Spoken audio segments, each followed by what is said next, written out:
The silence of elite diplomacy didn't just break this morning, it shattered with a force that will be felt for generations. For months, a thick cloud of unease had hung over the transatlantic alliance, fueled by whispers of a fractured relationship between the White House and its most integral neighbor. These rumors had circulated through the hallowed hallways of NATO headquarters in Brussels, whispered across the back rooms of the G7, and pulsed through encrypted diplomatic cables that were never intended to see the light of day.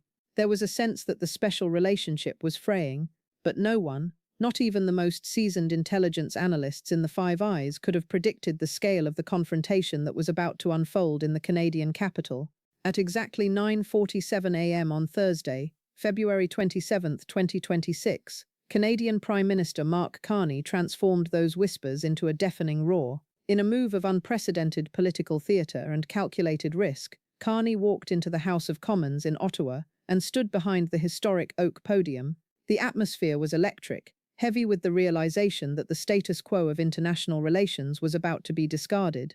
Eschewing the traditional diplomatic niceties and the measured language that had defined his career at the Bank of England, Carney did the unthinkable. He played the tapes. This was not a presentation of summaries, nor a reading of dry transcripts, nor a collection of second-hand accounts filtered through the sanitizing lens of anonymous sources. These were raw, high-fidelity, and unmistakable audio recordings of private telephone conversations between himself and Donald Trump. The content of the recordings was nothing short of a geopolitical earthquake. In the president's own distinctive voice, the world heard the leader of the United States allegedly threatening to systematically dismantle the Canadian economy, promising to freeze vital Arctic shipping lanes, and vowing to personally ensure that Carney would be, in Trump's own words, finished on the world stage. The recordings captured a side of the executive office that had previously existed only in the realm of speculation, a transactional, aggressive, and highly personal approach to statecraft that treated a sovereign ally like a hostile subordinate. The sheer audacity of the threats, targeting everything from natural gas exports to the territorial integrity of the Northwest Passage, left the assembled members of Parliament and the global press caught in a state of stunned disbelief. For the first time in the 77-year history of the Western Alliance, a sitting head of state has used an American president's own voice as a weapon of public defense. By pressing play on the floor of a sovereign parliament, Carney did more than just expose a series of private threats. He effectively detonated the trust infrastructure that underpins global diplomacy. The fundamental assumption that high-level communications between allies remain confidential, a premise that allows for the back-channel negotiations that prevent wars and stabilize markets, been incinerated. The diplomatic world is no longer merely experiencing friction or tension, it is in a state of total, uncontrolled freefall. As the audio continues to ripple across every news network from Tokyo to Berlin, the question is no longer whether the relationship can be repaired, but whether the very concept of a Western alliance can survive this level of exposure. The timing of Mark Carney's release was nothing short of surgical, a masterclass in political timing designed to strike the White House at its absolute nadir. Just 1 week prior, on February 20, 2026, the United States Supreme Court handed President Trump a humiliating and historic 6-3 defeat in Learning Resources, Inc. With Trump, the court's ruling, penned by Chief Justice Roberts and supported by 2 Trump appointees, categorically struck down the administration's use of the International Emergency Economic Powers Act, IEEPA, to impose sweeping tariffs, declaring that the power to tax belongs solely to Congress. This legal decapitation of the president's signature economic tool didn't just stymie future policy, it triggered a fiscal nightmare. As the administration scrambled to frantically reimpose duties under the more restrictive Section 122 of the Trade Act of 1974, global markets began digesting the chaotic reality of $175 billion in potential tariff refunds now owed to American businesses. By the time Carney stepped to the podium, the White House was already underwater, drowning in a sea of litigation and corporate fury. This legal crisis has converged with a brutal domestic reality for the Republican Party. According to leaked RNC polling, Trump's approval rating among independent voters, the kingmakers of American elections, has cratered to a record low of 38%. The public's exhaustion with tariff fatigue and the spiraling cost of living has turned the upcoming 2026 midterms into a looming guillotine for the Republican House majority. With the generic congressional ballot showing a widening 8-point lead for Democrats, The GOP is facing an electoral wipeout of 25 to 35 seats. Carney's tapes act as the ultimate accelerant to this fire, providing a visceral, audio-visual personification of the erraticism that moderate voters have come to fear. This is no longer a standard policy disagreement. It has transformed into a full-blown constitutional and international emergency that threatens to paralyze the executive branch through the remainder of its term. Beyond the immediate political fallout, we are witnessing the structural unraveling of the North American order. The release of these recordings brings to the forefront potential criminal violations of the Presidential Records Act and grave breaches of the Vienna Convention on Diplomatic Relations, which mandates respect for the sovereignty of host and partner nations. The CUSMA trade agreement, the successor to NAFTA and the bedrock of the continental economy, is now a dead man walking as the 2026 joint review begins in a climate of open hostility. In response, Canada is executing a historic strategic pivot. For a century, Canada has been viewed as America's attic, a quiet and dependable neighbor. Today, under Carney's strategic autonomy doctrine, Ottawa is aggressively diversifying its alliances, moving toward a pragmatic partnership with the European Union and a massive $7 billion trade realignment with China that includes the controversial entry of 49,000 Chinese electric vehicles into the North American market. This is the moment the Great Northern Shield became a sovereign competitor, signaling that the era of unquestioned American patronage is officially over. To understand why Mark Carney chose to deploy the nuclear option of releasing these recordings, one must look back to the icy corridors of the World Economic Forum in Davos this past January. Carney, a statesman defined by a career of institutional gravity and measured technocratic language, stepped onto the global stage and delivered a speech that functioned as a geopolitical declaration of independence. He didn't just suggest the international order was changing, he declared it had experienced a rupture, not a transition. With a bluntness that stunned the assembled billionaires and world leaders, Carney warned that the era of relying on a rules-based system was over, famously stating, "If you are not at the table, you are on the menu." It was a clarion call for middle powers to band together against the erratic shifts of great power hegemons, a message that was immediately interpreted by the West Wing as a direct intellectual assault on the America First doctrine. The public reaction from the White House was swift and vitriolic, but it was merely the tip of the iceberg. While the president was firing off non-denial denials and posting controversial maps on Truth Social that depicted Canada as a series of Northern American states, the 51st state narrative, private interactions were far more predatory. Between January 20th and 21st, 2026, a series of 3 high-stakes phone calls took place that now form the smoking gun of this scandal. According to the recordings, the president didn't just negotiate, he engaged in what Canadian officials are calling diplomatic racketeering. The shift from public posturing to private intimidation happened in a matter of hours, as the president reportedly watched Carney's Davos address on a 30-second delay from the White House residence, turning to aides to ask, "Who does this banker think he is?" The first of these calls, occurring on the evening of January 20th, set the stage for a catastrophic economic confrontation. In the recording, the president can be heard allegedly threatening to invoke Section 232 national security tariffs on the entirety of Canadian energy exports, including oil, natural gas, and electricity. This move would be the economic equivalent of a naval blockade. Canada exports approximately $120 billion worth of energy to the US annually, fueling refineries in the Gulf and heating homes across the Midwest. A 100% tariff on these commodities would not only spike American heating costs by an estimated $1,200 per household in key swing states like Michigan and Minnesota, but it would also crash the Canadian dollar instantly and trigger force majeure clauses in billions of dollars worth of cross-border supply contracts. This was the moment the alliance didn't just bend, it broke. Trump's ultimatum was clear: retract the Davos remarks and abandon the burgeoning trade partnership with China within 48 hours, or face an economic scorched earth policy that would leave the Canadian economy in ruins. The second and third calls marked a chilling escalation, transitioning from a campaign of economic strangulation into the territory of direct military intimidation and dark transactional coercion. According to the recordings released by the Prime Minister's office, the president shifted his focus on January 21st to a flashpoint of sovereignty that has remained a quiet dispute for decades, the Northwest Passage. Trump allegedly informed Carney that the United States would no longer recognize the passage as Canadian internal waters, but as an international strait subject to unrestricted transit. In a stunning breach of NATO norms, the president reportedly stated that he would authorize U.S. Navy vessels, not just Coast Guard cutters, to transit the passage with or without Canadian permission. The recording captures the most damning line of the entire crisis, a sentence now echoing across every global news cycle as a symbol of the alliance's fracture. "Your little boats," Trump allegedly told the Prime Minister, referring to the Royal Canadian Navy's Arctic patrol vessels, "will have a very bad day if they attempted to interfere with American movements."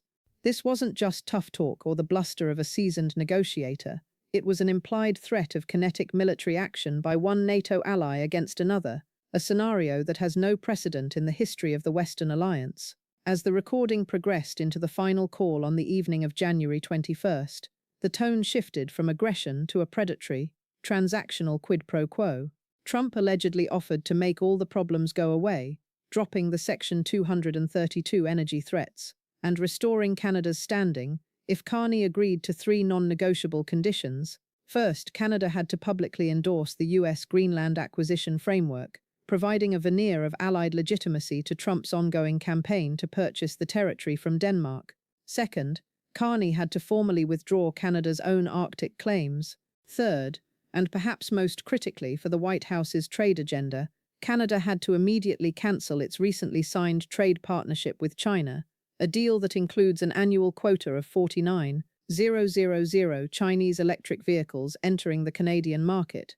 When Carney refused to concede, citing Canadian sovereignty and the integrity of the rules-based order he had defended at Davos, the president's response was a chilling promise of personal and political ruin. "Mark, you are making a very big mistake," the voice on the tape warns. "I will make sure you are finished. Not just in politics, finished everywhere. I have people who can make that happen." In the eyes of the international community, this is no longer a matter of foreign policy or trade friction. It is a recorded instance of the leader of the free world using mafia-style coercion against a sovereign partner. The release of these tapes has transformed the Carney-Trump relationship from a diplomatic disagreement into a global legal crisis, with analysts now debating whether the president's words constitute a violation of the Vienna Convention or even a high crime under the Presidential Records Act. By recording and releasing these calls, Carney didn't just defend his borders, he held up a mirror to the White House, forcing the world to listen to the private mechanics of America First diplomacy. The immediate aftermath of the Carney tapes has triggered what analysts are calling a credibility unwind, a total and perhaps irreversible liquidation of the trust that serves as the invisible currency of international relations. If the President of the United States cannot be trusted to conduct a confidential conversation with his closest neighbor and largest trading partner without resorting to threats of economic annihilation and military force, then the very concept of a private diplomatic channel has been rendered obsolete. Across the globe, from the bunker in Kyiv, where President Zelensky manages a war for survival, to the Prime Minister's office in Jerusalem, where Benjamin Netanyahu navigates regional volatility, every world leader is now gripped by the same paralyzing realization. They are no longer asking if they are being monitored, but how many of their own private assurances to the White House are currently sitting on a server, waiting to be used as leverage, or released as an act of desperation by an ally pushed too far. Inside the foggy bottom headquarters of the State Department, the atmosphere is reportedly one of total institutional paralysis. Career diplomats who have spent decades building the trust infrastructure of the Western Alliance are now finding their phone calls unreturned and their cables ignored. The silence from foreign capitals is deafening, broken only by the frantic requests for clarity. At least 14 ambassadors from G20 nations have bypassed the White House entirely, requesting emergency, high-level consultations with their counterparts in Ottawa. They aren't seeking to condemn Carney for breaking the seal of confidentiality. They are seeking to discover what else Canada knows. This is the contagion effect of the recordings. The damage is not just in what was said, but in the permanent destruction of the assumption of confidentiality. Without that assumption, the back channels that prevent global conflicts from escalating into hot wars simply cease to function. The international response has manifested as a swift, coordinated counterstrike by a coalition of middle powers who have clearly been preparing for this moment of rupture. In Paris, President Emmanuel Macron has wasted no time in calling for an emergency session of the North Atlantic Council, suggesting that the strategic autonomy of Europe is no longer a luxury, but a survival requirement. Simultaneously in Berlin, Chancellor Friedrich Merz has authorized a formal European Union investigation into whether the president's threats against Canada constitute a violation of Article 4 of the North Atlantic Treaty, marking the first time in history that the alliance's own leader has been scrutinized as a potential threat to the collective security of its members. This is not a spontaneous outcry. It is a clinical, defensive alignment of nations who have collectively decided that the risk of confronting Washington is now lower than the risk of remaining silent. The global financial markets have reacted with a violence that mirrors the diplomatic chaos. In the first 90 minutes of trading following the broadcast from the House of Commons, the Dow Jones Industrial Average plummeted nearly 850 points, a visceral rejection of the uncertainty now clouding the world's largest economy. As the credibility unwind accelerated, investors fled toward the ultimate safe haven asset, driving the price of gold to a historic surge past $3,400 per ounce. Meanwhile, the bond market is experiencing a repricing event for American reliability. Treasury yields have spiked as foreign pension funds, particularly those in Canada and Japan, begin to re-evaluate their exposure to a nation whose executive branch appears to be at war with its own institutional norms. The fear permeating the trading floors is not just about a trade war or a naval transit. It is the realization that American credibility, the single most valuable asset in the global financial system, is being burned at the stake of personal grievance. We are now navigating through uncharted waters, where the maps of traditional diplomacy have been rendered useless. The long-cultivated myth of the ultimate deal-maker, a persona built on the premise of strength and the art of the win, has been replaced by a much darker reality, a leader who resorts to visceral intimidation the moment his charm fails to yield total submission. As the 2026 midterms loom over the political landscape, the invisible primary for 2028 has not just begun, it has entered a state of frantic acceleration. Republican heavyweights from Vice President J.D. Vance to Secretary of State Marco Rubio are no longer expending their political capital to defend the president's private conduct. Instead, they are quietly positioning themselves for the inevitable aftermath, building their own donor networks and refining their narratives as the party prepares for a potential post-Trump era. When the money in American politics stops betting on the incumbent and starts doing the math on his successor, the regime's foundation has already begun to crack. The American constitutional system was meticulously designed on the assumption that a president would operate within a set of established, if unwritten, norms. Today, that assumption is dead. The release of the Carney tapes has effectively stripped away the veil of executive privilege, leaving the presidency exposed to a level of scrutiny that has no parallel since Watergate. Tonight, the world's attention is fixed on a three-pronged convergence: the impending NATO North Atlantic Council announcement, which could see the alliance's first-ever internal reckoning under Article 4, the White House's inevitable retaliatory executive order, likely targeting Canadian trade via Section 122 of the Trade Act, and the unpredictable reaction of the American voter, who is seeing the cost of living rise as their international alliances fracture. Ultimately, these recordings aren't just a political allegation, they are a mirror held up to the face of a superpower in crisis. For a man who has spent 79 years meticulously constructing an image of invincible, unshakable strength, the voice captured on those tapes reveals something he has never allowed the world to see before: a man who is profoundly afraid. It is the sound of a leader who realizes that you cannot negotiate with your own recorded voice, and you cannot spin a reality that the entire world has already heard. For one man in the White House tonight, this is no longer a political crisis, but an identity crisis. The audience has detected the fear behind the bluster, and in the high-stakes theater of global power, fear is the one thing that can never be taken back.